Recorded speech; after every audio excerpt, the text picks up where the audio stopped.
Өмүрбек Черкешевич менен эки соз чогуу депутат болдук. 5-6 созутта. Эки созутта чогуу иштештик. Ал киши лидер фракция болуп, мен ошол башка фракцияда лидер фракция болуп, республика лидер фракция болуп чогуу иштеттик. Кийин 6-созутта бир болду. Өмүрбек Черкешевич менен биз аябай көп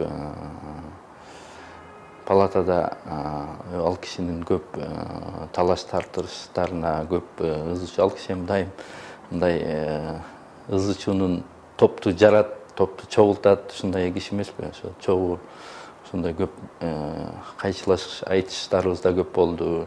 Ал кишинин көп акылдарын, көп насааттарын да угуп, ал киши менен көбүнчө мындай макул болгон мезгилдерим да көп болду да. Өмүрбек Черкешевич менен ал кишинин мен тааныганда ал кичинекей мектепте окуган мезгилинде, ал биз мектепте окучу элек. Ал киши өзүнүн союз кезинде мектепте мугалим болуп туруп, өзүнүн классын жанагы мектептеги класстарды, кичине жаш класстарды ал кезде жумушка айдачу, пахта тергени, ал киши пахта тергени чыкпай койгон. Ошол историясы менен жалпы эмеде калып калган да, Кыргызда кандай. Ошондон кийин көтөрүлүп, анан мамлекетте эң алдыңкы биринчи десек деле туура эле болот да, ошондой саясатчы болуп чыгып келди кийин. Ал киши менен биз аябай 5-созутта эки жээк болуп калдык. Ал киши республика фракциясын аябай мындай жарга такап, бизди коалиция большинстводон оппозицияга кууп чыккан. Именно Өмүрбек Черкешевич. Эми ал кезде ал кишинин да бир адилеттүүлүк үчүн күрөшкөн мезгили болгон, а биз ага каршы турганбыз да. Ошентип итог биз жеңилип калганбыз. Ушундай убакыттар болгон. Андан кийин ал киши менен экөөбүздүн аябай ага инелик мамилебиз аябай жакшы болуп кетти.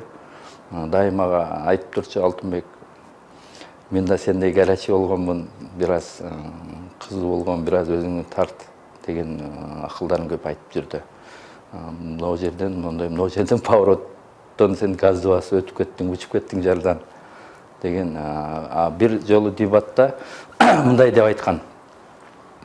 КТРдин дебатында мен Алтынбекти анга дагы 2 жолу түшүрүп чыгарышым керек, анан ошол жанагы темирди кызытып сууга салгандай болуп, ушундай болуп бышытам деп тамашалап айткан сөзү бар.